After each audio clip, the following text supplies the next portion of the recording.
সংবিধানে বহুল আলোচিত নির্বাচনকালীন তত্ত্বাবধায়ক সরকার ব্যবস্থা বহাল করে সুপ্রিম কোর্টের আপিল বিভাগের পূর্ণাঙ্গ রায় প্রকাশ করা হয়েছে।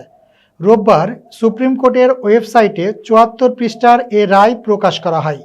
রায়টি লিখেছেন তৎকালীন প্রধান বিচারপতি ডক্টর সৈয়দ রেফাত আহমেদ। পূর্ণাঙ্গ রায়ে আপিল বিভাগ বলেন, চতুর্দশ নির্বাচন থেকেই এই ব্যবস্থা কার্যকর হবে। তবে বর্তমান সংসদ চাইলে এই ব্যবস্থার সংযোজন কিংবা বিয়োজন করতে পারবে বলে জানায় আইনজীবীরা। এদিন বিএনপির আইনজীবী রুহুল কুদ্দুস কাজল বলেন, এ রায় কোনো দলের নয়, পুরো জাতির জন্য মাইলফলক।